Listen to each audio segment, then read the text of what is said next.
It was all thunder in Game 1. A complete recap from last night's Wolves loss at OKC. Plus, the first family of track has one last meet in Bismarck. Hot Mike on a Wednesday starts now. Hot Mike with Dom Izzo. Really?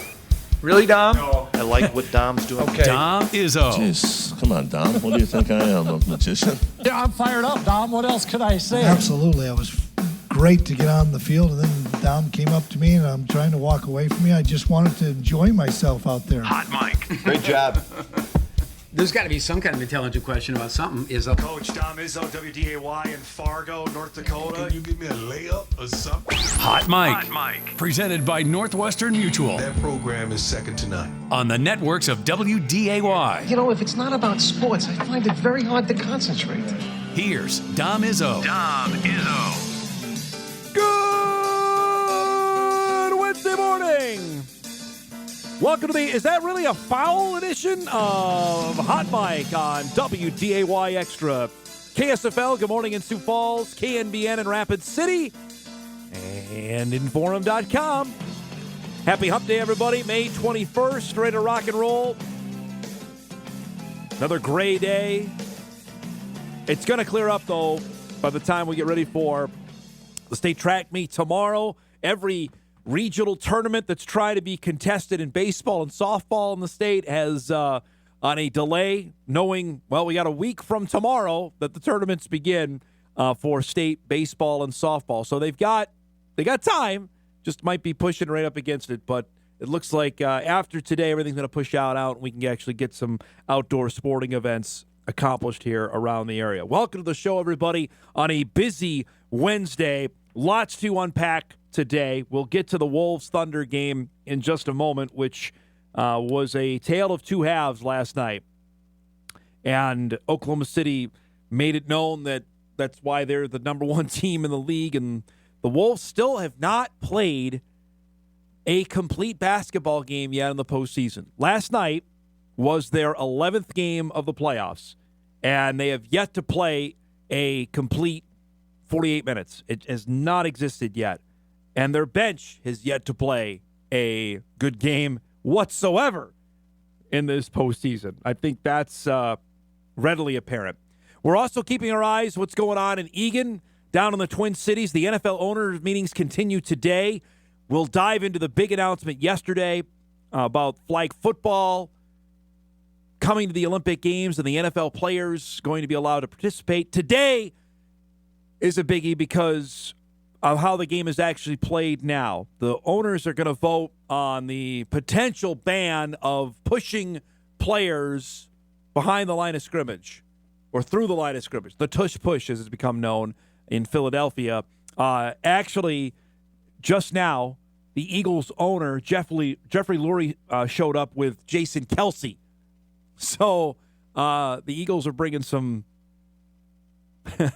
some actual beef into this conversation with a guy that they perfected it over the last couple of years, and we'll see.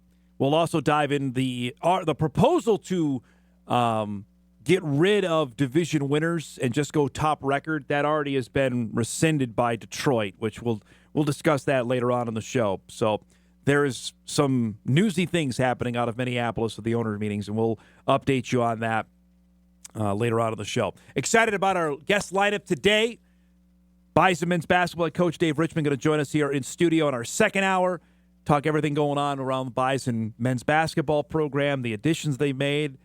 They've got a couple more coming. If we can somehow pry out of him, my goal is to get one non-conference date that we do not know that would be achieved today. We already know the Bison are going to play Southern Illinois here at the Shack. That's the last game of a 3-game scheduled series that I think Dave told us on the show when they scheduled it 3.5 years ago. We don't know anything else. So maybe if we can pry out of him a high-profile team they're going to play, mission accomplished. We'll try and do that coming up later on in the show. But let's rip the Band-Aid off of last night's game in OKC. The Thunder just played 7 long games with Denver. The Wolves have been off for 5 full days after beating Golden State in the second round. That was the backstory of heading into Game 1 last night. And the Wolves showed that may not be ready for prime time just yet. They got out to a great start. They're hitting shots. Ant with a step-back three. Wolves got out to an 8-0 lead on OKC. Julius Randle, who was sensational against the Warriors, started off brilliant last night. Hits a corner three. Wolves got up by 9. Here, same old we see with Anthony Edwards. Drives here, steps on Alex Caruso's foot, and he's in some serious pain in his right ankle. He left the game. But the Wolves actually steadied themselves because Julius was great. Hits another three. Put him up by 3. Deep one here. Another 3 from Randle. He is feeling it in the first half. Edwards, as he does, Superman comes running back to get back into the fray. This from Randle, a deep 3 from 30 feet out, puts Minnesota up by 7. Late in the first half, Ant cans this one, gets the lead back up to 7. But the end of the first half, the Wolves only were up by 4. Randle had 18 points in the first half. Second half, SGA, I don't know how that's a foul. I need somebody to explain that to me that's smarter than me in basketball because it didn't look like a foul there. Cuts the lead to 1. Here, gets into the lane and gets that to go. Puts OKC up by 2. Then they went on one of their runs that they are prone to do. Jalen Williams drives and scores. Puts the Thunder up by 6. Had Nickeil Alexander-Walker on skates there. It's an 8-point lead. Again, I don't see a foul there.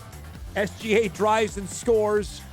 Now they're up by 10 at that point. Later in the fourth, Chet Holmgren gets loose, spin and flush. Puts the Thunder up by 11. Still an 11-point lead. He leads the league in getting fouls drawn, and I can see why, because he just flops.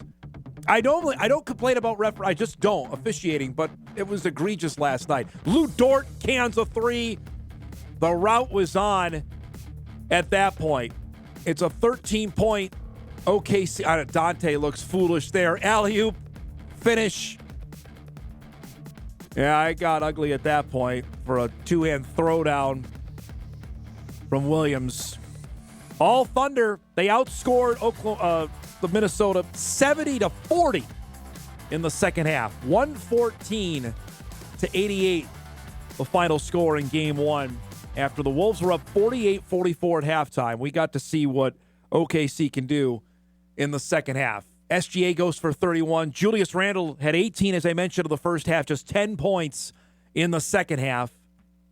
Ant goes for 18. He's the only other Timberwolf in double figures. That again, the bench, bad again, which contributed to the loss. Afterwards, not much to say after another brutal shooting night from three-point range. There are a lot of good shots out there. I think, we got to clean things up a little bit. Sometimes the passes were late. Sometimes we weren't quite shot ready. Sometimes we need to turn them into other plays, But I did think that we got a number of really good looks, and we really couldn't connect when the game was kind of turning against us. So we had some good looks. I thought we had some rushed looks, too, and then, but we got to do a better job of repeating the things that we know we can find out there. And getting a better rhythm, and those shots will go in.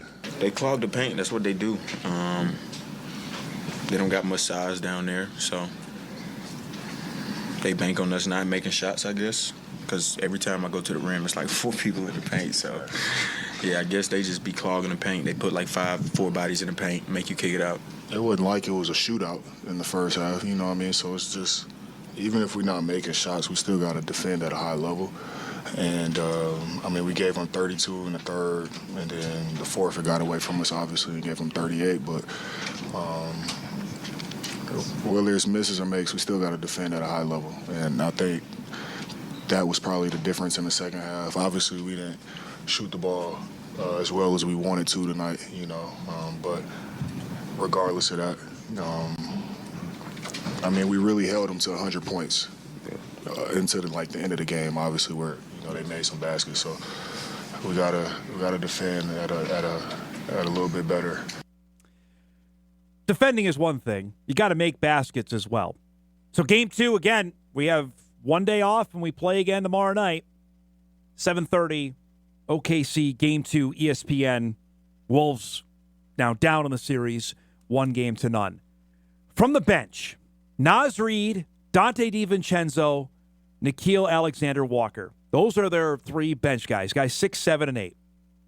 Naz, remember, is the 6th man of the year a season ago.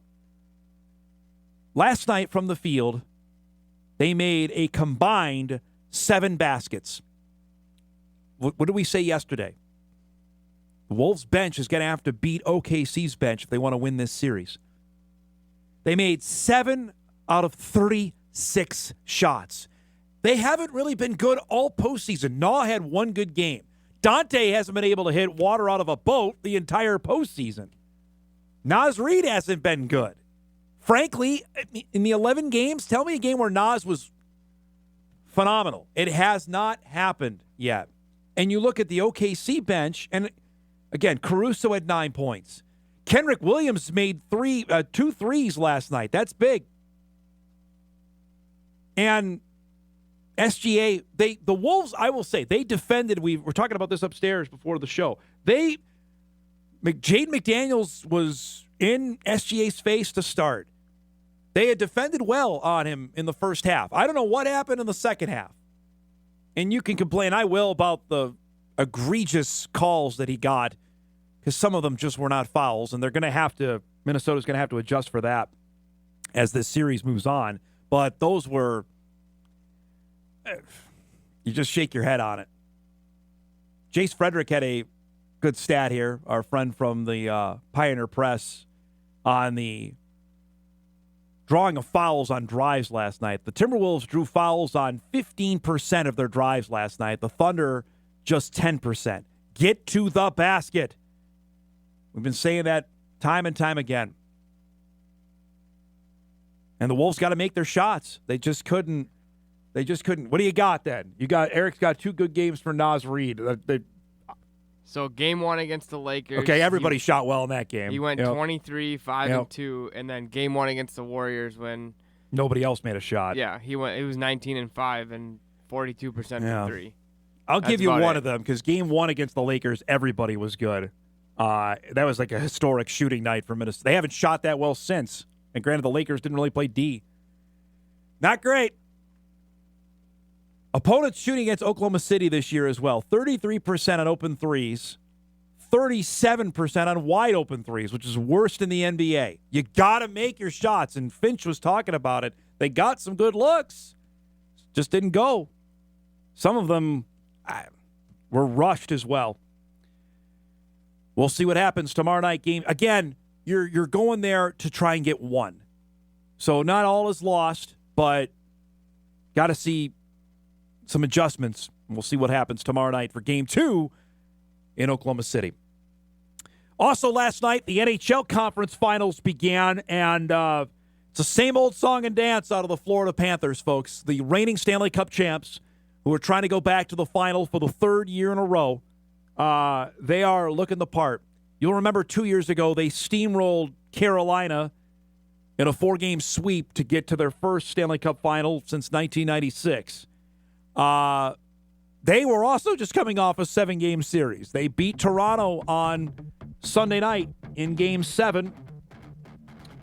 Last night, opening up on the road in Raleigh against the Hurricanes, and it was domination again. Carter Verhaeghe, who's made a habit of scoring postseason goals for the Panthers.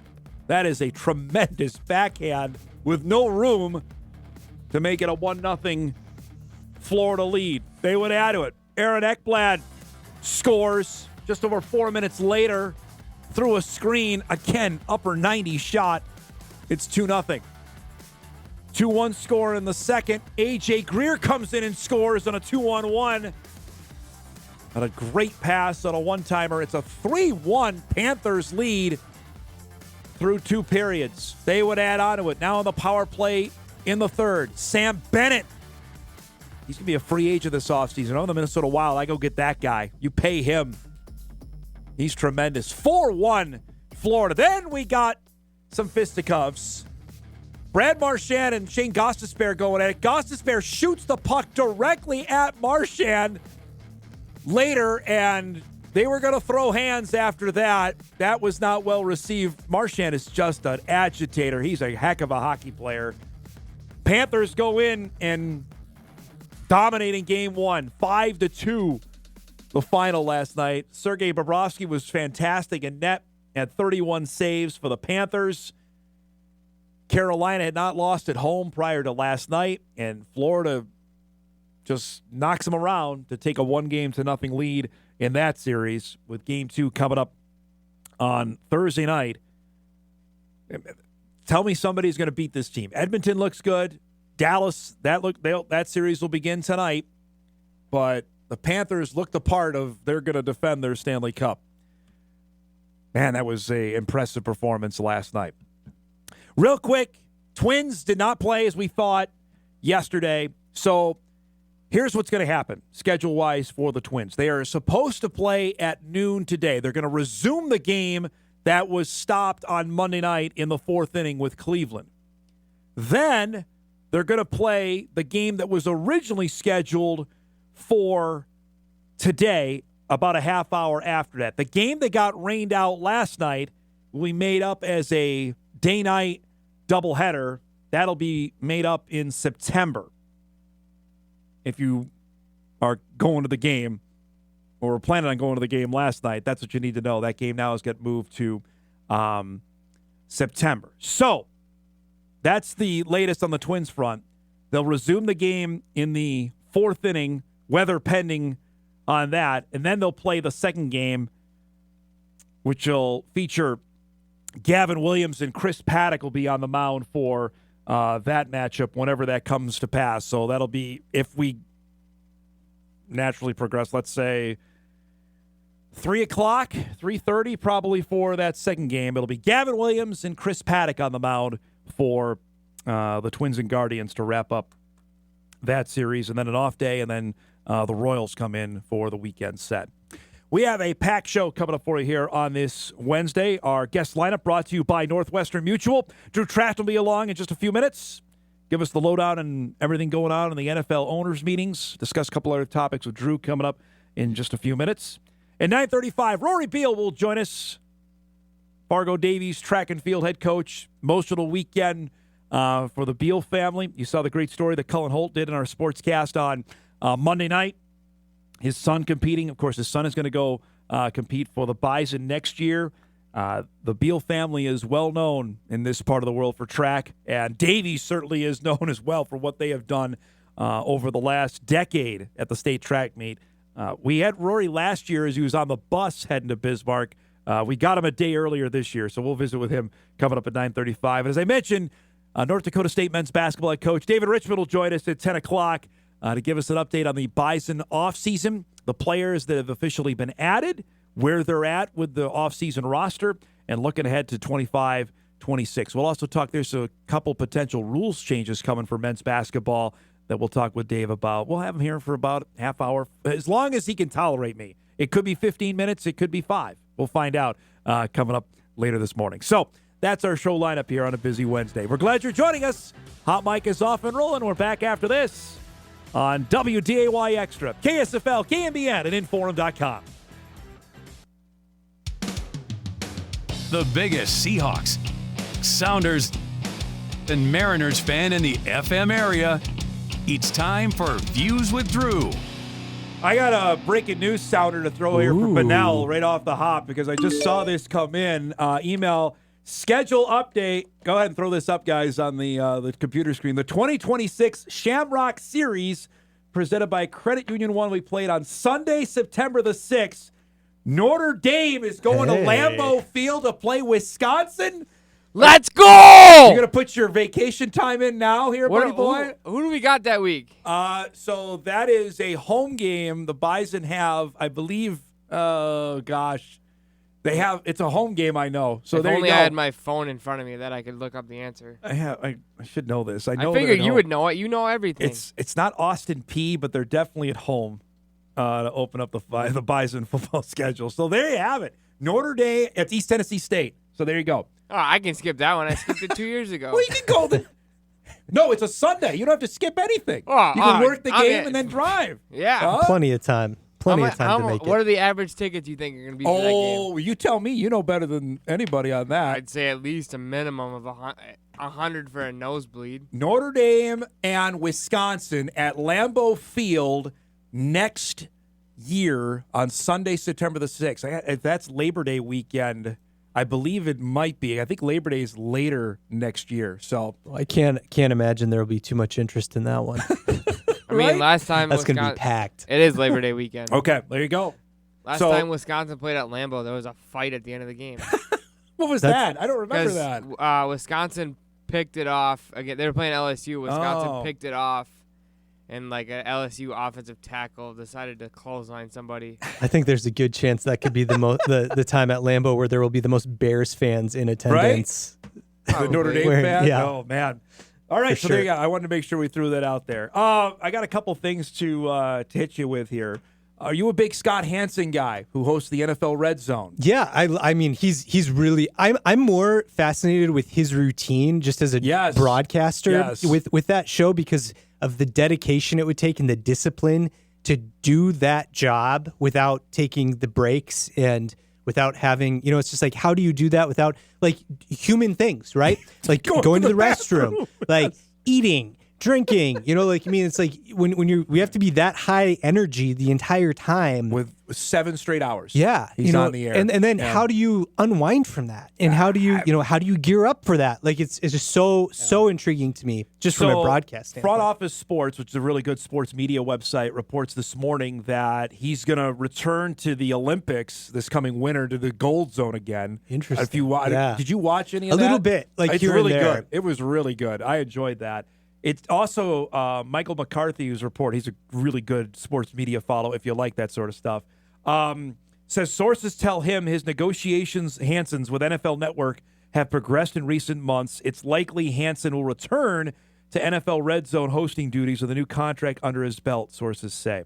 That's intriguing because I think that job being out there and knowing full well that ESPN's trying to buy the NFL media, NFL Network, that was being bantied about that maybe Tony Reale could get that job because obviously Around the Horn is done on Friday, I want to say. Yeah. That's a really appetite. I don't know how many people would want that job, but that's a really intriguing that's the job. thing. It would be it's not an easy job, and that's such a high risk for everything you just said. Yeah. Plus, it's I'd imagine from if you're looking at it from a management standpoint, looking at who you're putting in that chair, it's really risky to replace a person who's popular for that product. Because you rely so heavily on the host of that program.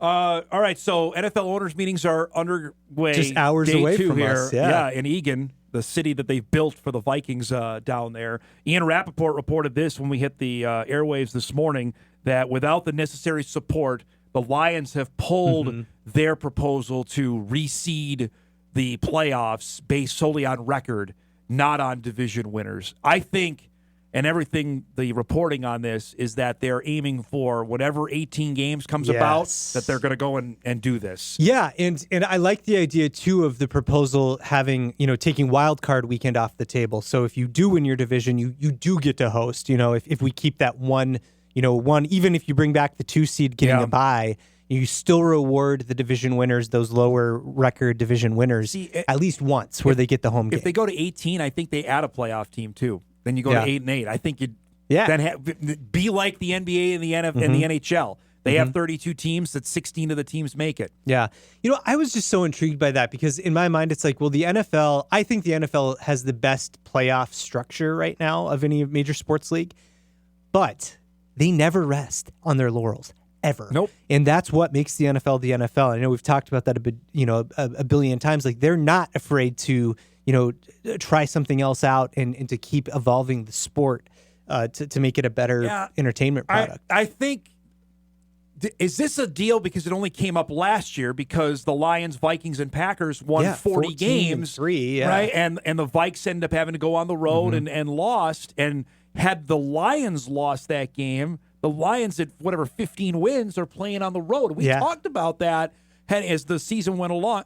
How often is that going to happen? I don't know if this is a it seems like deal. an outlier, right? And it just like on the flip side of that, when you have sub 500 division winners, that happens more frequently than we saw last year. Yeah, on the or other at least side teams of it that are hanging around 500 that are 9-8 winning divisions, like the NFC South has done repeatedly. And it feels, I guess I don't mind that so much, where it's like you have a basement dweller division winner getting rewarded as much as the opposite side of it. Like you don't want to penalize teams for being great.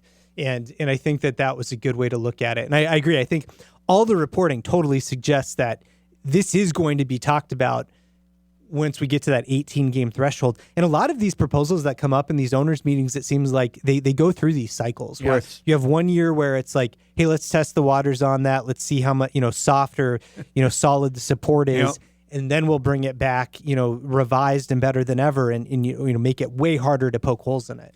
Yeah, I think this is one, hey, we're going to float it out there and then see what and obviously they didn't have the support for it, but we'll keep this in our back pocket, much like they done with 18 games. Yeah. They floated that out there for how long now? Yeah. And I just talked about it on the show yesterday. If you go and look for Super Bowl 62, the one that's 2 years from now, all it says is February 2028. It doesn't have a date yet. Wonder why? Yeah. Because that's the day they want to move it to 18 games and put it with President's Day weekend. And I don't know if you can make any bets on that at the big I'm sports sure you can. books. I'm sure you could, yeah. I'd put a lot of money on President's Day weekend. Right? Of being the Super Bowl. 2028, that's what's going to happen. We were reporting, or we saw this right from the start of the show, that Jason Kelce is in Minneapolis now in the room with the NFL owners. The discussion about the tush-push is officially underway. To me, I've always said this, Drew. Stop it. If you can't, I don't want you to ban it. I want you to figure out teams how to stop it. Yeah, I don't like that and it becomes idea. more and more intriguing as the years go on, and teams can't do it, or they can't figure it out. And the Eagles are the ones who've maximized how to do it. Absolutely, I tip my hat to them. Yeah, figure out a way. That's to stop how the sport evolves. I mean, that's how play evolves in the NFL traditionally. I think bringing in Jason Kelce to me is just the Eagles making it as uncomfortable as possible to vote against when those owners vote, because they won't be able to hide behind the shield of it's for player safety. If Jason Kelce, who's taken the hits on that, and taken the brunt of it's out there saying, no, it's not any more unsafe than any other play. And then if it does get voted against, for Kelce to go on his extremely popular podcast with his brother and say, guess who voted to get rid of this, and name the teams. I mean, there's no cone of silence on this. Yeah, I mean, it'd be interesting to see how the Chiefs vote on that one then too, because then you have that out there. That might sway a vote. Yeah. And you need 24 votes. Correct. You need a lot of votes. 24 out of the 32 have got to be on board. To do anything in the NFL. And it has to pass the competition committee. It has to pass all these committees in it. And we haven't seen those numbers yet in terms of the vote, but we know that through reporting that both of those, it passed both of those hurdles. 24 votes, so that's, bringing in Jason Kelce. Yeah, I know. We'll see. The last thing before we go, I'm a huge Olympic fan. I'm not sure how big of an Olympics fan you are. Yeah. So when the Summer Olympics of 2028 come about, and flag football, and you've got, Patrick Mahomes throwing to Justin Jefferson at the Olympic Games, the NFL just didn't want to be left out of the party. No. You know what I mean? They didn't want to be left out. And the Olympics are smart with that too. Yeah, and absolutely. It'll, for a week, that's going to be a big deal. And I'm really interested to see all the rules that come about after this approval, right? It's like, okay, so does that impact field quality? Does the NFL step in and work with the IOC on this is what the field's conditions have to be? This is the type of trainer you have to have on, on the sideline and all of those. But 10 players a roster, not a lot. Have they 6 said teams. where it's going to be at? Is it at SoFi? I don't know. I don't know. Because SoFi, I think, is going to be where track or is that opening? Swim. I think swimming is going to be there. Is that SoFi? Yeah. Wow. They have so many great facilities around LA that will be able to host. I think that the NFL would be comfortable with, I would imagine. But I have a hard time seeing it not being played on grass. I think it's going to be on grass probably. And, it's just that injury risk. Also on the NFL side, I saw, some proposals floated already about giving teams a cap break if they have a player injured during the Olympics. Interesting. So that would be really, intriguing. I'm telling you right now, just as an Olympic wonk that I am, already I can see NBC like, okay, we're going to put all of them prime time.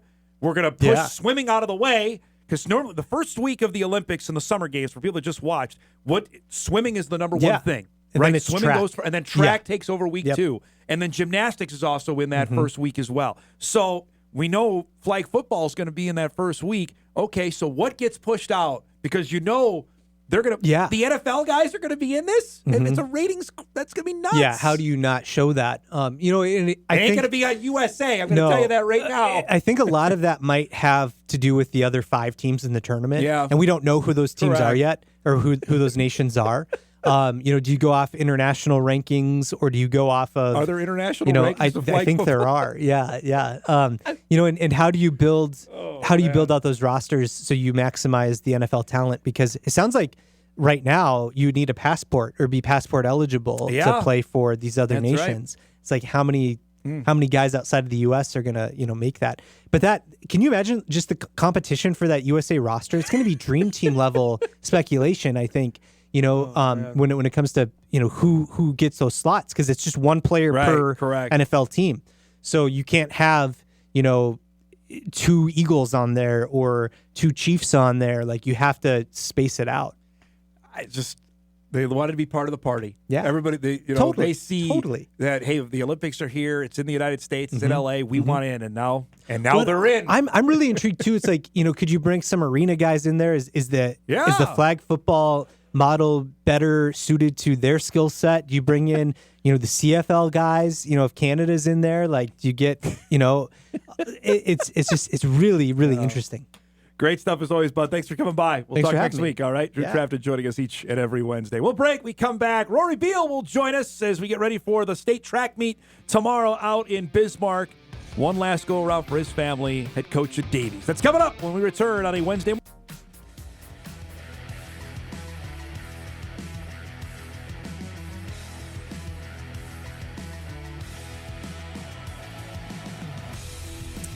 Welcome back, everybody. Don't forget, the North Dakota State Track Meet starts tomorrow out in Bismarck. You can watch it on WDAY Plus and WDAY Extra, the field events.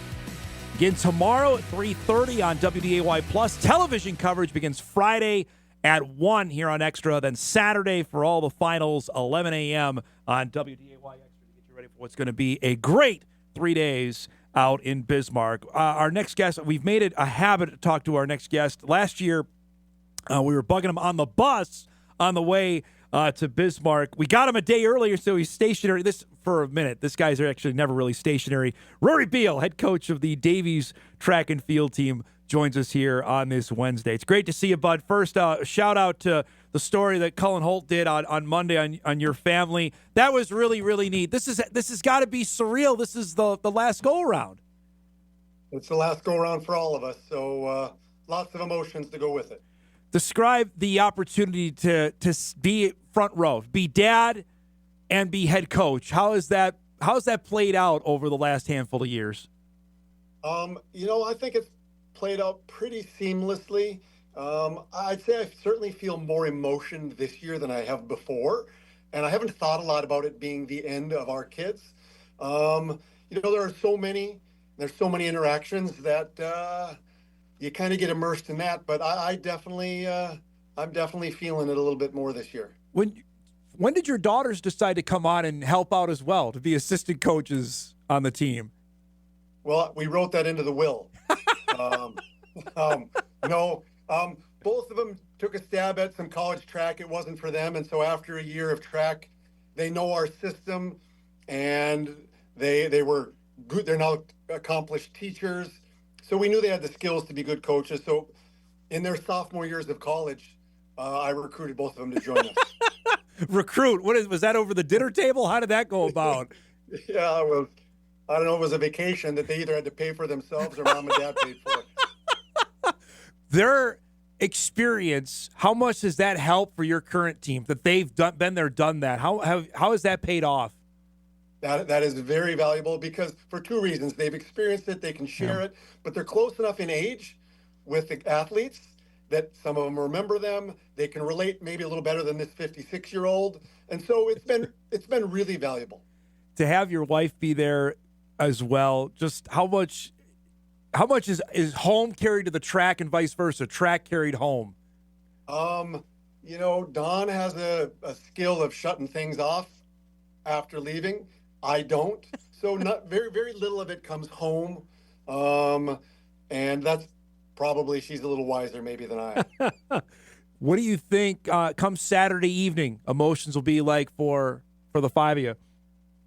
Well, we're somewhat of an emotional group. So I'd say we're going to hopefully having some joy. Certainly there'll be some tears on this end. Now, Joshua's actually going to go run at NDSU as well. Describe that, of the excitement level of him getting a chance to go to the next level and do this. It's very exciting. All of our kids have worked hard. None of them have been as locked in and as motivated and driven for excellence as he has.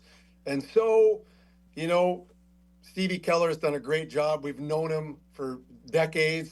And so there's peace of mind. And so excited that we get to watch him for some more years and he gets to continue to do something that he really, really loves. This is, you're not only dad, obviously coach, but you got, 50 other athletes to be worried about this weekend. Describe that balancing act. I can't even imagine. Dad is one thing, coach is another, and then knowing full well you're coaching 50 some odd athletes. Just how do you balance that? Well, I've done it for a number of years. So, events come and they go. You try to help kids get ready. You lock in with them, help them meet their needs. It's kind of like a teacher has individualized classroom programs for their students. So when you're attending to one, it's pretty easy to block the rest of the things out. And so we'll try to enjoy each moment and focus on each moment as it happens, and then move on to the next. When you get ready for this weekend, describe the anticipation. I mean, Hayes in the barn, as you like to say. So how much are you actually, coaching this week, getting ready for the state meet? There's not a whole lot of coaching left other than helping kids to put themselves in a position to accomplish what they can. And that's sometimes a mental thing. And so helping kids to find a sense of relaxation, that's almost always when best performances come. Yeah. And so helping them get to that place, that sweet spot that will allow them to do what they know they can. How much are you looking on your phone with a weather forecast? Knowing it's not been great the first 3 days of the week, but knowing Bismarck, you can get anything out there for the state meet. Well, I have, and I'm aware. I would say last Friday's East Region meet prepared us beyond what we could ever have imagined. We're going to be so prepared. Our kids have their gear. We've got a system down. We're going to stay warm so we can perform. And yeah, I look at the weather a little bit, but we have a phrase. We say, whatever the weather is, that's our weather. And we're going to lock in and do the best in it. Would you rather have it be like it was last Friday or super hot? What are better in your personal opinion to compete in? Well, I don't know that I would wish for last Friday on anybody again. So super hot wouldn't be a first choice, but we will find a way to stay cool. I would prefer that. So we mentioned it before you came on here that we're televising for the first time. For people that want to watch, Rory, describe what Bismarck is, the state track meet is, why it's so important, and what viewers can look forward to for this weekend. Well, it's interesting. We've had coaches on our staff over the years that have come from other states, and they've been so incredibly impressed with how the meet is run, just the atmosphere in Bismarck. And so with it being televised, and one of my longtime friends who's kind of a grandfather of track and field, Cameron Doctor, kind of providing color, he knows so much. I've shared it with all my family and friends that don't miss it. What is it about it, in your opinion, that makes it different than, say, maybe other states that hold their meets? Well, they've got a track guy who's one of the historically the best track coaches in North Dakota, who's running it. He loves the sport. He cares about it. He attends to details.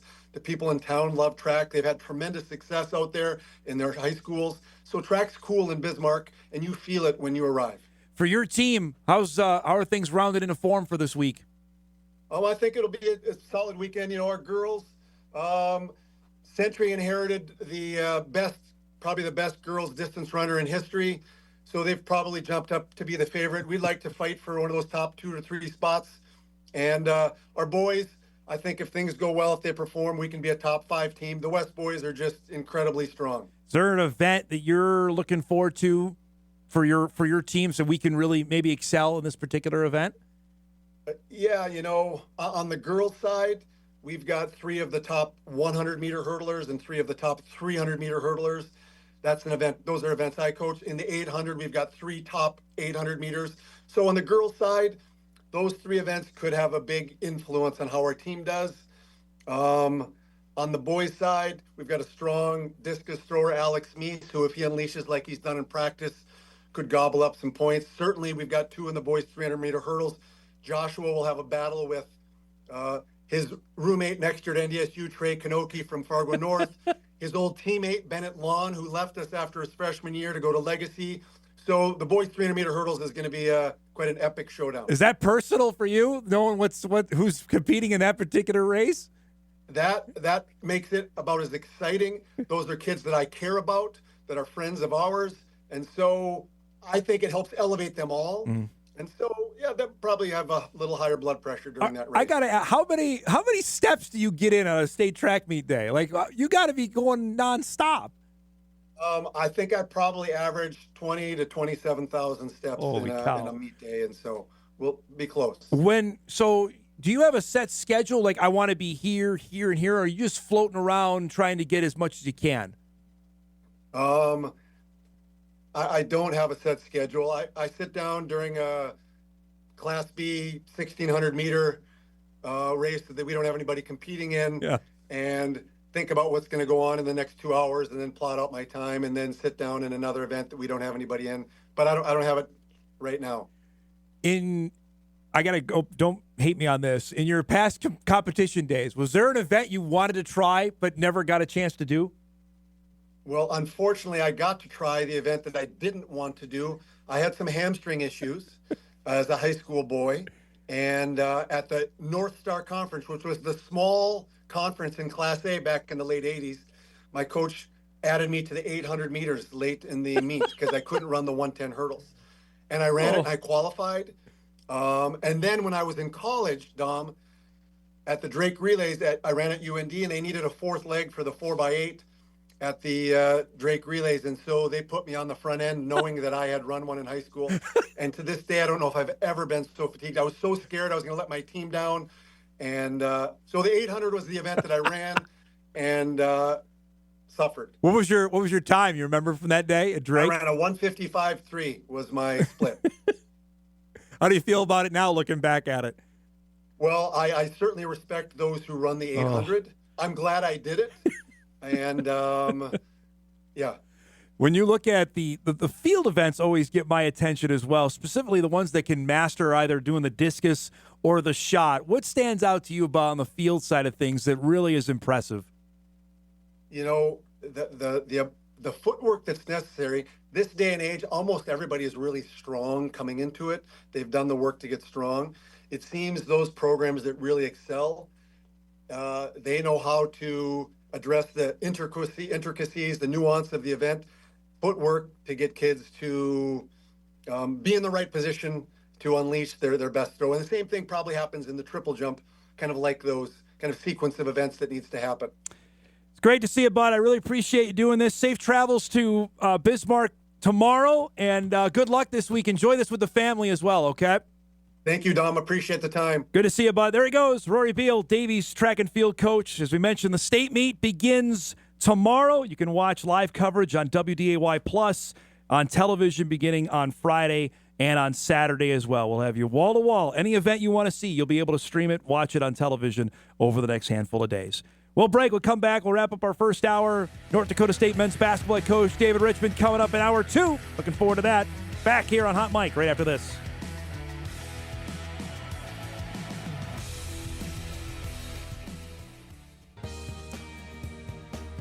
Fun first hour in the books. The man is already here. I'm telling, no mustard pants today, just so you know. It's a normal Wednesday show. Dave Richman coming up, NDSU men's basketball head coach in studio. Chat everything going on, Bison Hoops. That's coming up. We start hour 2 right after this. This is Hot Mic. Hot Mic. On the networks of WDAY. Here's Dom Izzo. I think just like Dom's outfit, they're not always pretty. Sometimes they're really ugly. But Just been all over Amazon and just about every site looking for these mustard pants. And, my wife will tell you, she wants to burn mine. People actually listen to your show. They watch. They I watch told it. you. Yeah. play defense in that first half like Dom transitions to you after the game. It's way too long, way too lazy. But you got all these answers. I'm going to bring you over and have you do our non-conference schedule. I'd love to. I'd love to go to Grand Canyon, I would man. love. Hey, well, you're you doing can that come with. game. That's not the thing. I love when you're on Dom. You're so transparent. And I'm like, so two things are happening. That one, people are watching your show, listening. Yes. Right? That caught me a little off guard. I'm just being honest. And you got to see it in person. What do you think? Is that all right? We got to add a couple from this past year into there. That's part of the reason, like, you asked me if I wanted to put the headphones on or not. I never get to hear it. Yes. All I get to see is you. My reaction Yes, to it? you smiling and, doing all that stuff and laughing. And man. it's good that we have this, wonderful relationship where we can just banter back and forth. Hey, by the way, the steak and eggs that you got for me this morning it's really nice touch. Everybody else I watch, you got a mimosa, you got all these things, and I come in here and just absolutely nothing.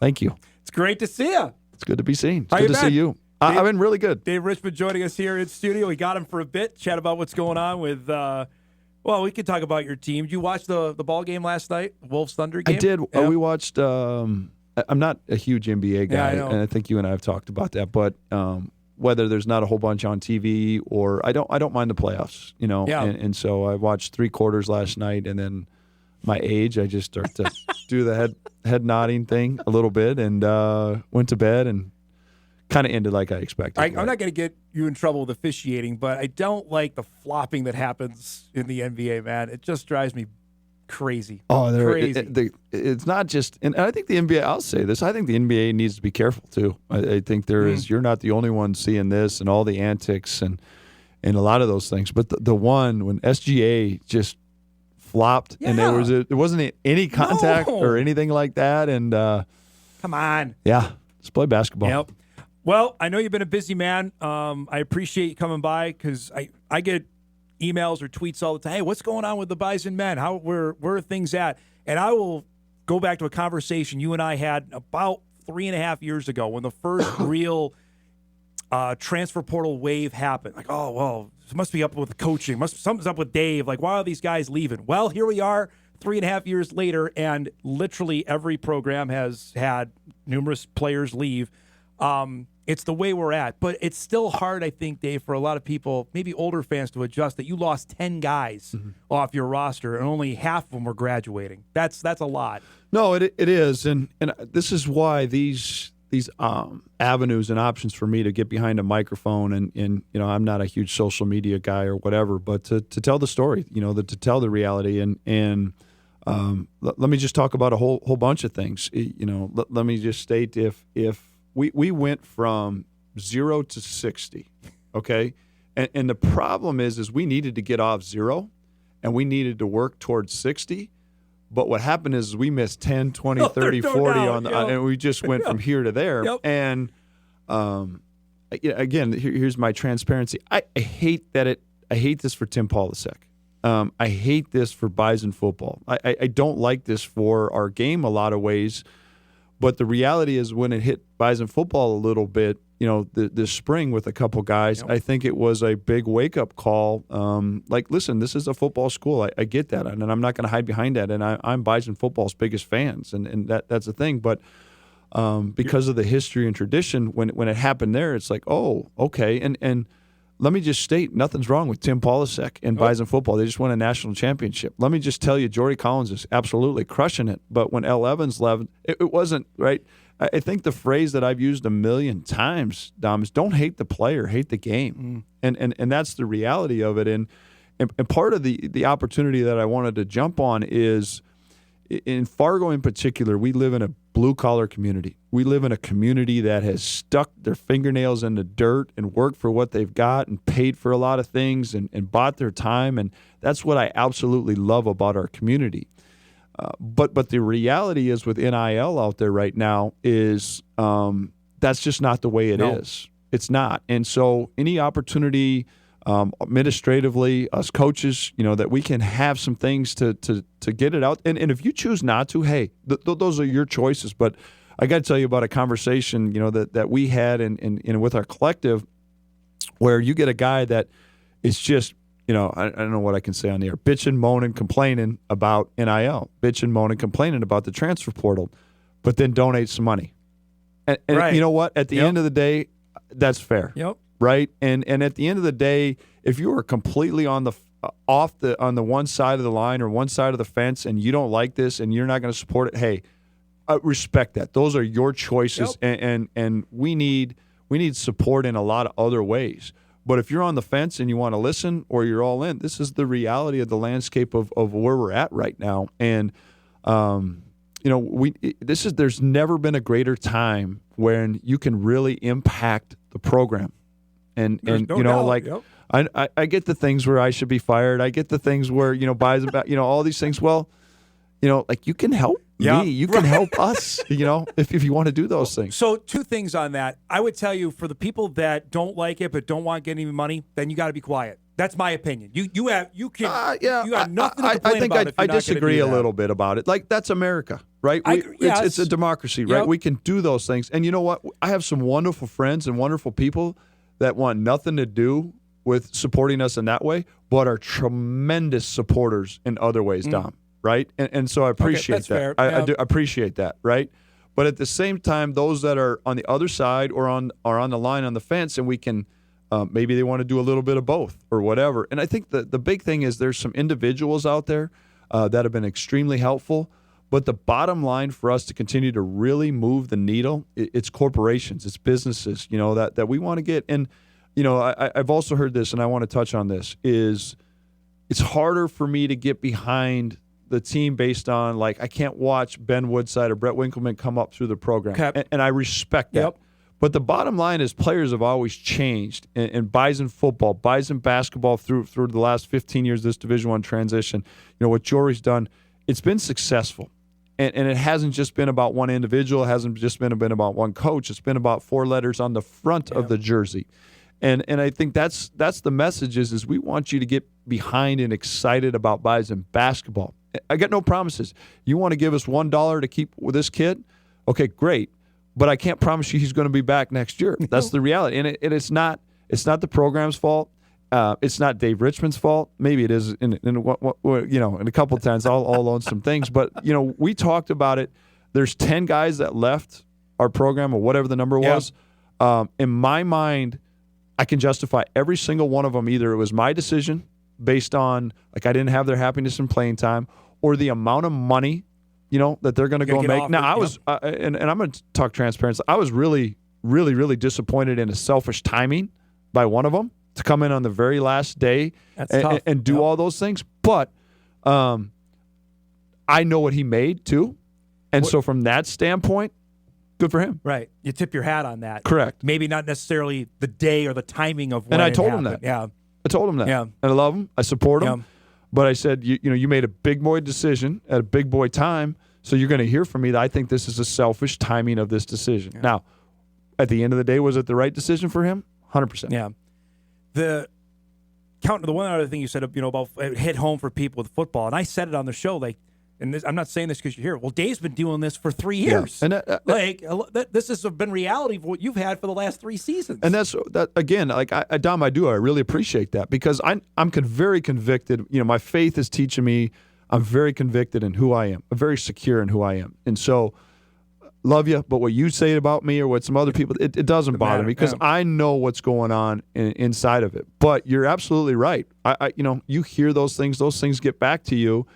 And I absolutely hate it for Tim. I absolutely hate it for Bison football. But I think now that it's happening across the board, what's happening, and I'm not just speaking to Dave or NDSU men's, but what's happening to men's basketball the last 3 years, now it's a little bit more present and relevant maybe here in Fargo. Yeah.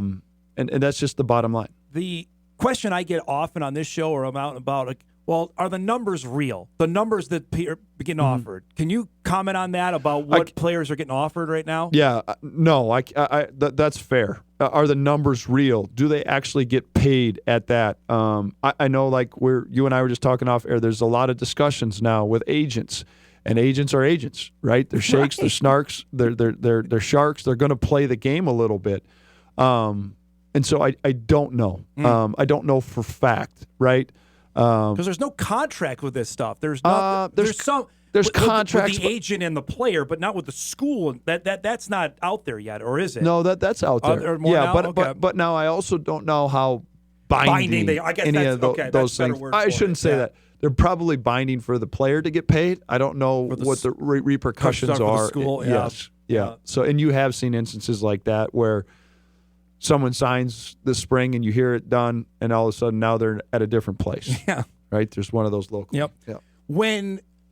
How often do you now run to it when you're on the recruiting trail or the transfer trail, so to speak, that what can you give me? How much is that often now at North Dakota State, South Dakota State? That you're getting that? Yeah, absolutely. Yeah. And again, whether you like to hear this or not, who's ever listening, it should be, because it's a reality. We get a lot of, I want to go to an opportunity, a fit. I want to be loved. I want to develop. And then the very last conversation, you can even see the kid on the other end, like wiggling. Like he doesn't even want to ask it. And then I'll say, stop. It's okay. Yeah. Let's talk about this. Like, Get it's the elephant out. Correct. Yeah. It's the reality of it is. But you'll also have some conversations like this. This was happening constantly early. Hey, we need your position. We got a great opportunity. We have a tremendous track record of development. Yeah, I'm all interested. Now, we don't have a whole bunch for you. No, that doesn't matter, coach. This, and this. You're walking away thinking, okay, this went pretty good. Yeah. And I'll call him the next day. Nothing. No response. Just completely ghosted. Oh. And then 3 days later, you'll see he's committed to school X, and you're like, oh, I wonder how that happened. How frustrating is that? Or just do you have to roll with the punches? It's so I wear a wristband on my left wrist, right, for Landon's light.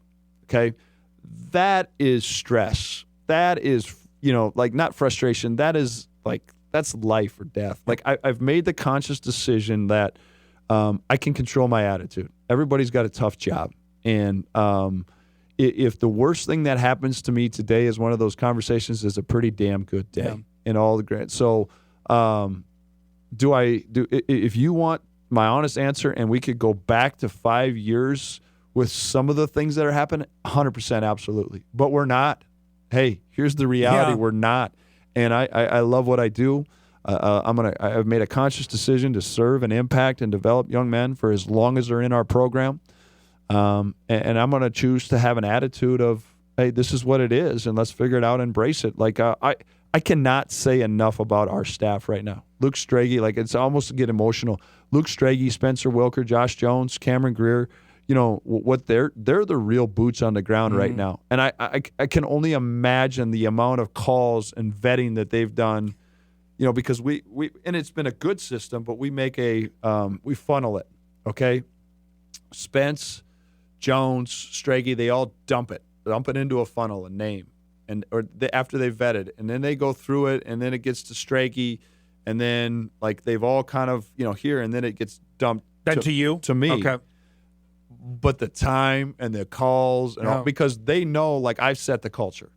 This kid better be an elite person. This kid better be willing to go to class. He better be unselfish and winning. So it's not just about finding talent, right? It's about vetting all that and getting to it. And they've just done a tremendous job of it, and because of we just don't have a huge amount of money right now,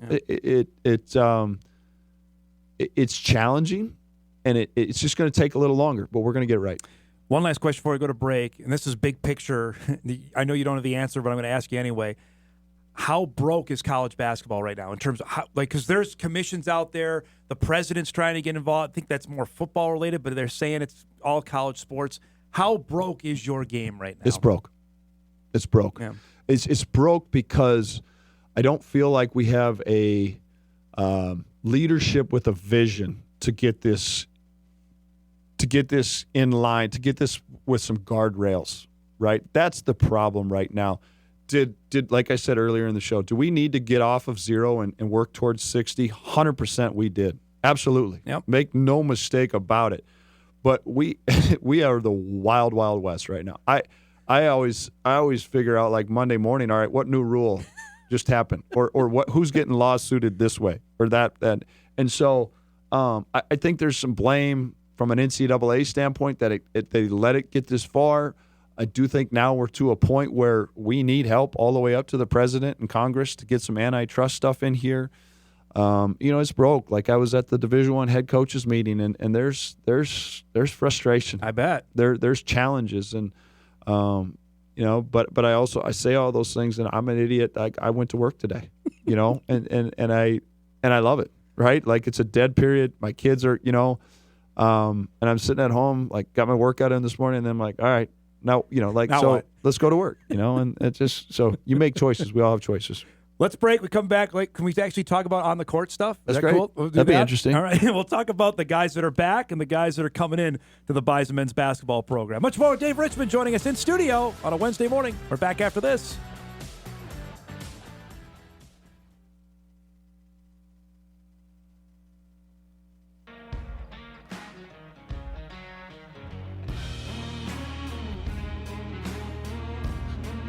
Welcome back, everybody. Dave Richman joining us here in studio, NDSU men's basketball head coach. We got him here for, as long as he can tolerate me, which we're at 20 minutes now. That's pretty good. Did you break the headphones here? It's like a puzzle. You got it. There you go. It's like a roster. You're trying to put it together. It takes some time. That. That's a great segue there. It's like you've done television before. Once or twice. You actually might be the leader in the clubhouse in the Summit League that you had 5 guys coming back. I say that facetiously and factually here. Yeah, exactly. And I know we're going to segue into who's coming in and all those things, but I am very appreciative of those 5 guys, for a lot of reasons. But this, and I don't want to leave out Carson Smith, right? Because I think Carson's he had a tremendous redshirt year, and physically he just looks terrific, and he's a worker. But there's the 2 hard positions from a portal standpoint and vital positions on the court. Point guard 1. What's the other one? Point, and then the bigs. Just okay. And I hesitate to call him a center or a post anymore, right? Let's just call Noah and Trayson a power 5 or a power forward.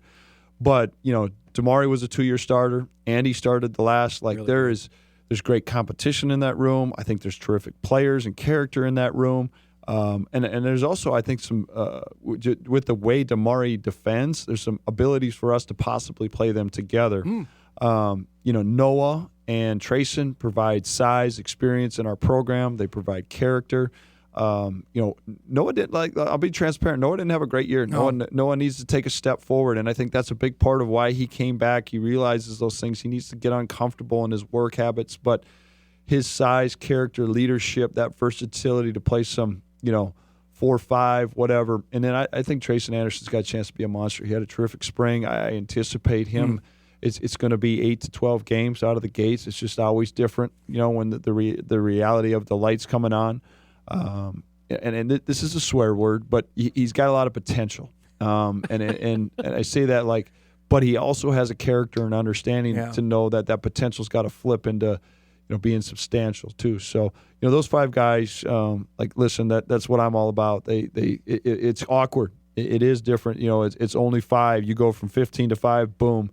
And then it's awkward for them because they live with some of those kids. They're in the dining centers with those guys, but they grew tight. Jason Miller does a terrific job, with them. And so, very appreciative, very excited about those 5. Conversation on Damari, because you and I talked about him quite a bit last year, both on and off the record. The decision, was that a difficult one for him to come back? Or where were you guys at and say, hey, we want you back for next season. Yeah, no, I mean, it was certainly challenging. I think, and again, don't hate the player, hate the game. I think there's things out there, there's numbers out there, right? And the bottom line is, okay, maybe he didn't play, but he had played, and to the benefit. Now, what people don't know, and he's certainly got to show it when the lights come on, but he didn't just redshirt. He took advantage of that, and I think it was important for him to gain some mental confidence back that leg is stable. And Damari is a worker, and his shot looks significantly better. And he was kicking our butt. You told me that in March. I remember you saying that. I would say the last month, 6 weeks. He's really when he got healthy, he was kicking our butt a little bit, and so. We laid out a plan for him, right? And at the end of the day, that's all I can do. I want to support his happiness. I do think the thing that, our program has a track record of taking the right people and developing them. And so sometimes, and our message is maybe a short term for a long term, right? Like Jakari. Like every spring, the last 2 springs, we've had some challenging conversations, I said, but let those roots go deeper, be present, and then great things will happen. Boom. And that definitely worked right. out. And that's the case too. And you've seen 2 of our former guys. One's an NBA combine. One's a G League, G League elite camp. I think I'm saying that right. Combine. So those things are facts about our program. And I heard this from an agent too this offseason, as from the Jackson stuff, is winning matters. And I've been here for 11 years, just under 20 wins over those 11. And so our program is attractive to agents and scouts and professional teams because they need to win too. Moni got a shot at the next level from what you've been told? Yeah, I do. I think it's going to take some time. We've heard some noise a little bit about maybe some two-way stuff. Jackson's got great size. He's got tremendous character. He's got an elite skill set. Yeah. The athleticism is okay. And I think what the biggest thing where I don't know, he can change that a little bit, but just, changing his body around, getting a little bit stronger. That's the thing is Jackson made huge strides, with us was he cleaned up his body and gained that confidence at Division I. But again, potential, right? We talked about with Chase. I think there's a lot more in the tank. Okay. And so I'm really hoping he gets an opportunity. All right, let's go through some of the additional guys, the transfers that have come in, if that's cool with you. We're going to probably need name tags. We can't put them on our helmets, but we'll put them on our jerseys. Well, you got some NBA pedigree with a couple guys. Max Marley coming in as a early 90s NBA fan. Dan Marley was one of those guys. Man, he was a grinder. He's an NBA All-Star. His son Max is coming here that played for a couple years at Central Michigan, spent the last year at Pima Community College. And I know you were looking at another player at the junior college tournament when Max got on the radar. Yeah, it's exactly how it happened. Josh Jones had done a terrific job with Travion Carson, down at DMAC, and it had been, I'd had a chance to go down there and see him and visit with him, and done those things, and so we were all in on Trey, and so we went down to Danville and. We're watching some games, and Pima was playing before, and you see, Dan Marley's kid's going to play. Yeah, okay. And then you start to watch, Pima had a great year, and you start to watch Max play, and we wanted somebody that could, kind of fill that. And I'm not saying, but you look at, I'm always watching the Summit League, and Jared Samuelson, Charlie Easley, Tony Osborne, those type of guys that. Maybe they're not the first surface level Division I player you see, but they're highly competitive. Yeah, they shoot it. They're tough. They're winners. And watch Max play, and you're like, oh yeah, it's pretty good. But you're trying to okay, you don't want to just fall in love with the last name. Yep. Like they got to be able to play. And the biggest thing I can give Max credit for is he played the right way. And some of the times that Danville stuff is there's a bunch of coaches there, and it's like AAU basketball where. You've played a certain way all season to get to this point, and now you change to try to impress, and you look like crap. And Max just played the right way. Yeah. He shoots it. Yeah. He's bouncy. And the other thing, he's fearless. Like he just throws his body around. And listen, I get the Thunder Dan thing, and Dan Marley was great. Tina was great. But I want this loud and clear. I'm excited about Max Marley. Right, and very, very excited about Max. You mentioned Travion Carson, who you were there to watch as well, comes out from a really good junior college program that people around the area know in DMAC. Yeah, he won. He won state championships in high school. He took his team to the national tournament at DMAC. And I don't say this as a knock, but I wouldn't say Trey does anything maybe elite, but he does everything extremely well.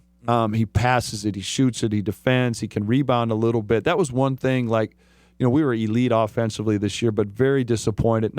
And we weren't atrocious, nationally. Not NDSU defense. Correct. Though. We didn't defend, and in particular, we didn't rebound the way. And so that we did make a conscious effort to get a little bit bigger on the wing and have those things. And I really like the fact that Trey and Max can pass it. They're fearless. They're going to rebound, and they're coming from winning programs. And I think our staff has done a tremendous job of making a conscious effort again of getting guys coming from winning programs. We had Tay Smith on the show last week or a couple weeks ago, coming from Lenore Ryan. He's an older guy who's got a year of eligibility to go out and play. And again, we were visiting off air about this, that the way that Summit League schools are going are not necessarily getting drop-down guys. They're getting guys from the Division II ranks or the JUCO ranks to fill out their rosters, and Tay Smith is another guy who can do that. I tell you what, you get them how you get them. Yeah, right.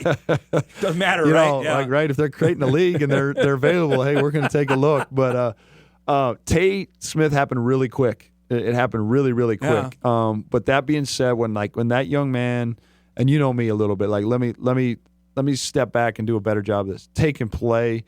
Watch the end of games and the big shots that he's taken and making. Again, coming from a Division II team that made the really national tournament and those things. But like Tay is, and I started to say this, and I'm going to say it louder. Lucas Supke had an impact on the court for us. He had a tremendous impact on our young guys in our locker room. He became a captain within the summer months and played a game. Yeah, Tay has got this great student, a really good looking kid. He's just got a maturity to him, and I like that. We've challenged him to come in and make an impact on the court, but also to impact some of our younger guys a little bit.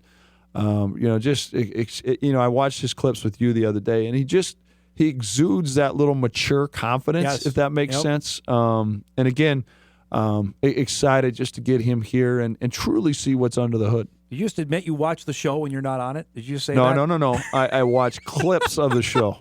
Clips of the show. Mark Guy Strickland's a guy you actually played the last couple years. Is that something that stood out when you faced this guy and then he's available, or not really? No. Again, the staff did Spence did a great job of working it, vetting it, dropping it into the funnel, and it got to me, and then you start to do your homework, and again, we're getting another young man that's going to be pursuing an MBA. There's maturity. Again, his father Mark played in the NBA as well, and we had some really healthy conversations, and Fargo blows people away when they get here. Every time I hear that, when they get here. But Mark speaks to his time at some of the other random places where there wasn't it wasn't Miami where he got better. Right. There's too many other things where Fargo, we have what you need, but we also don't have what you don't need to go the other way.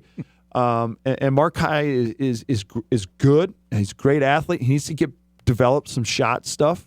I think we can help him with that.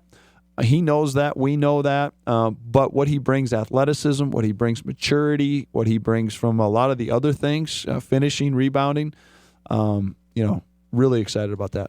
One last thing for you got like 10 more minutes to stay? Absolutely.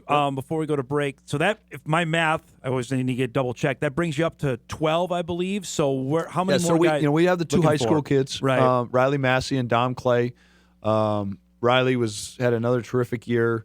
He's a good volleyball player, right? A really good volleyball player. Yeah, it's been fun because his mom runs a program, and so I've been talking volleyball. I'm a volleyball dad. And I know you are. You know your volleyball. I'm a volleyball dad. And then, so we talked a lot about Riley, who Riley fits, again, that Jared, Charlie Easley, Tony Osborne mold. Riley's a tough SOB. Like, he's going to have a chance to impact early. And then wait till you meet Dom Clay. Yep. Like, I cannot help but smile. He's got so much damn charisma. He's very, very talented. He's got it. He's what Tay Smith. That's going to be one of his big things. Grab Dom and help him work through the maturation process. But a wonderful, wonderful kid with a lot of upside. I think you wanted a guy named Dom on the roster to yell at all the time. That's what I thought. That makes sense, right? That's completely makes sense. We'll get him some ugly, pants, and no, we won't do that to him. Let's break. I want to talk a couple other topics with Dave here before we let him go. We'll break. Much more with the men's basketball coach at North Dakota State. Back on a... Somehow we've made it almost 40-some-odd minutes. We're still doing this. That's pretty good. I thought you were max 10 minutes. You'd be ready to be done with me. So... Come on, give me more credit than that. Like I can hold my breath for a really long time. Eric, our executive producer, does. He tremendous emailed. work. So he said to ask Dave if he'd be willing to be mic'd up for a game that we broadcast. What do you make about that? Now that would be fantastic. You got the cough button? You got the cough button? We got a delay button. We can make delay. I don't know all my media terms. Yeah, sure. Let's do it. Let's do it. That would be fantastic. I'm in. Fantastic. Yeah. There's some changes in the league. You got new coach at South Dakota State. Obviously, new coach. You know both these guys. New coach at Denver. New coach. Do you know the new coach at Oral Roberts at all? I don't know. It's Corey, I believe. Yeah. I just reached out, sent him a text. Welcome to the league. I don't know anything about Corey. You do know the guys at NDSU in Denver. Yeah. What do you make about that, and who's taking over those jobs? First and foremost, with Petey, with Brian, I'm happy for him. Yep. I think that's the right way to do things when you're having success is to promote an assistant, and doing those things. I'm a huge Rob Klinkafus fan, and so I'm assuming that was tough, but kudos to Brian. But it's again like a little bit what we talked about. There's 4 letters on the front that haven't changed, and you look at Scott Nagy, you look at TJ Otzelberger, you look at Eric Henderson. I'm not taking anything away from any one of those coaches, but they've administratively they've got a program there that's invested a lot in basketball, and so certainly it'll be different. It'll be different for Petey because it's different, but it'll be different because of the landscape of the profession and the game too. And so Timmy had obviously done a tremendous job, with the Dragons. Sometimes that comes out of left field with those, but it's all about connections. I believe the AD was the AD at Duluth. Yeah. So he certainly had a good feel for this area, and I've always been a huge fan of the Northern Sun and the brand of basketball. I'm really happy too. Jason Kemp, Michelle and Kemp, they're great friends. I was in Jason's wedding, and so they'll be great for the FM community to have them back. You're going to schedule them again then? You're going to make this happen? Come on. Breaking news. That is going to happen. All right. Yeah, it is going to happen. Right. So nice. There you go. You got your breaking news. So I wanted to get one schedule nugget out of you. Don't quote me exactly. I want to say October 23rd we're going to exhibition the Dragon. Right. Okay. Yeah. That was awesome last year. I know the result may not be what you wanted. Yeah, you won. It's fine. It's fine. Yeah. For the community, for the basketball community, it was fantastic. Okay. If that's the case, and I heard that a lot, then let's get more butts in the seats for that thing. You're preaching to the choir. I got you 5,000 for the UND game a couple years ago. Oh, you gotta listen to this. Yes, McFeely and I did. Don't hurt your arm. Pat yourself on the back. You're old and unflexible. That. You might tear your rotator cuff. You know full well what I think about that, and I've said it on this show. Yep. And so we're going to get better. I'm going to get better. We're all going to get better, and we're going to get more people there from those things too. And so, like we were talking about, I don't know Corey at Oral Roberts. I do know that Oral Roberts is tremendously invested in their basketball programs, their baseball program, and Russ is a great guy. I'm a big fan of him. Certainly it didn't go perfectly for whatever reason, and they made a quick change. There's a couple of either rules proposals for the game that are coming up for this year, or ones that are being asked about. One is about don't flick them in the groin area. Isn't that one? Can I say that on there? Sure you can. I said groin. Yeah, you can say that. That would be Yeah, that seems like a logical thing. How about going to quarters? Where do you stand on that? You're the college Division I college basketball is the only one that doesn't play quarters in the world. I don't know if I got enough situational sets and all those things to I don't know. I like our game like that. I do. Like halves. Okay. I do like halves. All right. But it's like anything I've always said, just give me the parameters and we'll figure it out. But my struggle with our game and why it's a dumpster fire right now is there's no parameters. Or the parameters are always moving. The fact the end of the games, there's too many reviews. No, that way too many. Can we fix that? That part I don't disagree. It seems when you are in it, it doesn't seem as long. But it's long, man. But when you are watching it on TV, yes. Oh my gosh! Because I can have a couple beers, go to the bathroom, come back, and 7 seconds have went off. Because we've had a couple of your games, and it's like 2 minutes. It's like interminably long. Like, okay, we gotta go here. I won't reveal my sources, but I've heard this too. Like, some of these officials just want FaceTime. So they will go over to put their faces, and they'll review just to review, and that's what we want this about, right? Yeah, clearly. Yeah. On that, what is the off-season schedule now? Here, you mentioned you still got a couple guys you're looking to add, but we're at almost the end of May. So, for people that don't know, when do you get the guys back, and what's the summer months look like? Great question. Like I had to just get my staff away. We had a recruit on campus yesterday, and then today, I believe, all the way through June 1 is a dead period. So we cannot have any prospects on campus. Okay. And we cannot be off campus. Now, we can make calls and we can do those things. That was my next question. Can you contact them? We though? can. Okay. And they can contact us. Okay. Jory women, they have a complete shutdown period where they're not allowed to do any recruiting, calls, texts, anything like that. We don't have that. We just have the dead periods where nobody off campus, nobody on campus. And so that's going to be good. Like we still have a couple scholarships, and I think we're in a really good place with our roster. I'm excited. We could play a game. We could be very competitive. I do think it's an opportunity right now that, there's some good pieces out there that for whatever reason, and I'd like to get one more maybe here early. And when I say early, like before we bring our guys back to campus, June 7th or 8th. Okay. And then also just have one, what we talked a lot about with the staff, and they've done a good job of challenging me is let's just not get this done. Let's get it done right and not settle. Let's make sure this fits Bison. Let's fit this. So still vetting those processes, and there's still good options out there. I know you talked about the football coach. Yeah. I'm not. Somebody's trash might be somebody else's treasure, right? And I know some guys have gone for a lot of money that I wouldn't be interested in. That's just the reality of it. And so, but we'll work to bring our guys back that 7th, 8th weekend of June. I'm going to give them a little bit of a different summer. We're going to go hard for 3 weeks. Okay. Give them 2 weeks off around the 4th, and then come back for 4 weeks and go hard again. So 7 total weeks over the summer. We'll have some camps picking up. Want to plug those as well. Our guys, in particular, our youth camps are so much fun. Our guys do a terrific job for those things. And then a couple weeks off, and then it'll be school starting. Time to August. go. Yeah, right. I'm going fishing this weekend. Nice. Where are you heading? Jory and I are going with Michael. Michael loves to fish. Tweet. Oh, Tweet loves that and too. That's and awesome. we just the 4 of us have. I can't tell you where we're going. Okay, I can't give it away. No, top secret, high level.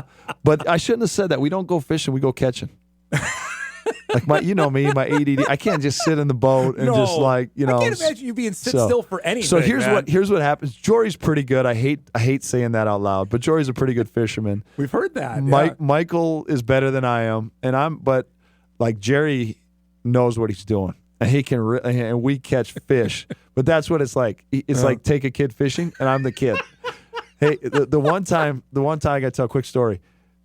It's just Jerry and I because the other two hadn't gotten there yet, and it is windy. And Jerry's working the boat.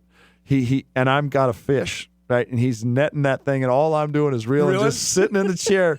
Jerry's doing about 87 things, and I realize at the end I'm like, and I listen. I know what I do. I know what I'm doing. Like I can touch a fish. You did all the heavy lifting, man. Yeah, and afterwards, but Jerry, Jerry loves it too, and it's just a blast for the 4 of us. One last email comes in because I've done this debate. Dom, can you ask Dave who is the best player that NDSU has faced when you've been head coach? I have a couple that come to mind, but because you faced, I did this list unofficially. It's really impressive. No, man. I think it's like any media question, right? You can debate it a lot of ways. Like this guy has gone on like Paul George. Paul George was pretty good. You guys played Fresno when we played him, I wouldn't have said that though. Yeah. But like Mike Dom could really go. Why can't I think of the guard from IUPUI? George Hill. The best dunk in the history of the BSA. George Hill could really go. Again, you can debate it a lot. I know too. The other one was DeAndre Ayton. DeAndre Ayton was really good. Really good. And Kyan had that scout, and it was a quick I remember that. I know, like it was a quick, and you just hear these noises from Kyan's office, like, ooh, and I'm like, what's going on? But I think we played a game, and it was like a quick turnaround. Did you have to drive there or something? Yeah. So like it was a quick turnaround, so I didn't have much time to watch. And Kyan's like, Coach, just the best kid I've ever scouted. I'm like, Kyan, like, come on. And he's like, Coach.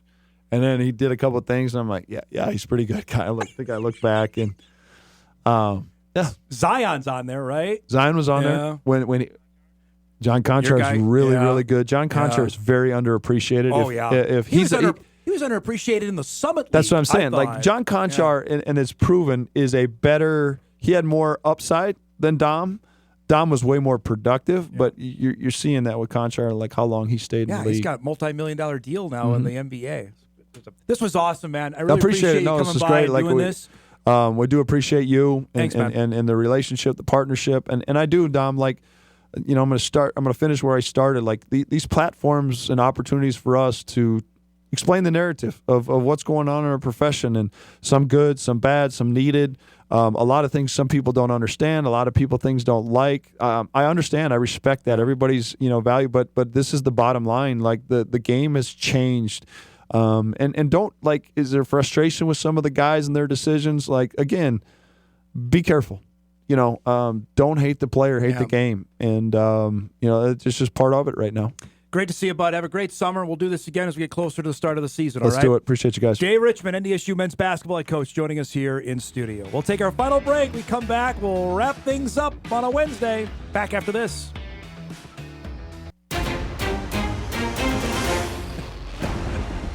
Yes, breaking news as we wrap up the show. The Eagles just tweeted this out with push on is all it says. A ban of the push-tush play that the Philadelphia Eagles popularized did not receive enough votes at today's league meeting in Minneapolis. The play remains alive. There'll be more tush-pushes this season. Also, the Eagles just tweeted out, not only that, if you want to watch 27 minutes of tush-push video on the Eagles YouTube page. What did you tell me in the break? This is the one time that the Packers stopped this in the playoff game? Yeah, it was the one January? time it was unsuccessful, but I think there's like a penalty or something, so it came back. Boy, they are going to – Eagles are just going to – Should we set the over-under now in the Monday Night Football game for the amount of tush pushes we will see? Yeah, that's going to be over on whatever. Teams that sided with the Eagles included the Ravens, Patriots, the Lions, and the Jets. The Jets can't stop anything, so of course they would say they would favor that, but it lives on. I guess I'm not surprised, especially when they brought Kelsey into the mix, that figured that would be harder to vote, as Drew said earlier in the show, to vote no against. But there you have it. 22-10 was the final tally. 22 no, 10 were for it. So, yeah, there's a tweet just came out, Eric, on what you just talked about. The Packers stopped the play pictured. And also, Kelsey has talked about this play. There's probably 2 ton worth of weight on top of the center if they do it right. Right. Which is, That's I'm shocked. I know they perfected it, but I'm shocked it just didn't get banned.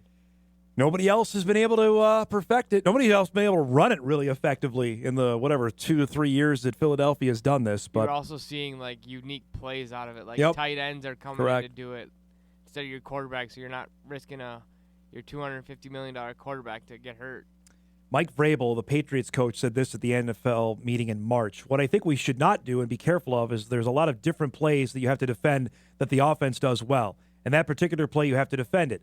It's also tough to defend Lamar Jackson when he runs the ball. So I'm all in favor of getting rid of those plays that are tough to defend, but, we just try to focus on what the rules are and try to use them to our advantage. So there you have it. It's not going anywhere for the upcoming year. So the 2 main things we are keeping our eyes on for today, no reseeding of the playoffs. That didn't even get to a vote. And then the tush-push lives on. So that's probably the only real headline material that's going to come out of the meetings in Minneapolis. I don't think there's anything going to be discussed on 18 games as of now. I think that might be something that we get more momentum as we move later into the year. Just know this. If you were to go and look, what day is the Super Bowl going to be on in 2028? It does not have a date yet. It just says February of 2028. Real quick before we do what to watch, programming note for tomorrow. Pretty pumped about this on our program tomorrow. I believe we're going to get Alabama's Abby Ducher, Kindred, North Dakota, getting ready. Alabama and Oklahoma playing in the NCAA softball tournament. Also, the athletic director at the Citadel will join us tomorrow because we will mark 100 days from the Bison Citadel football game tomorrow. he'll be joining us on the show. So looking forward to that. All right, let's do some What to Watch before we get out of here.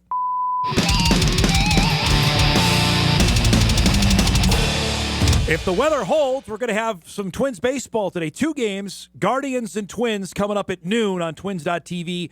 Resume the game from Monday, and then play the game on after that. Joe Ryan is actually going to resume the game for the Twins in the 4th inning coming up later today. Pacers-Knicks, Game 1, 7 o'clock on TNT with our guy Kevin Harlan on the call. That'll be fun at MSG. And Game 1, Oilers-Stars, 7 o'clock on ESPN. Our thanks to Drew Trafton, to Rory Beil, and Dave Richman. If you missed any of the show, you can podcast it later today at Inforum.com. You can watch a full replay on WDAY+. Have a great Wednesday, everybody. Hope you enjoy the rest of your day. Stay dry. We'll see you back here tomorrow.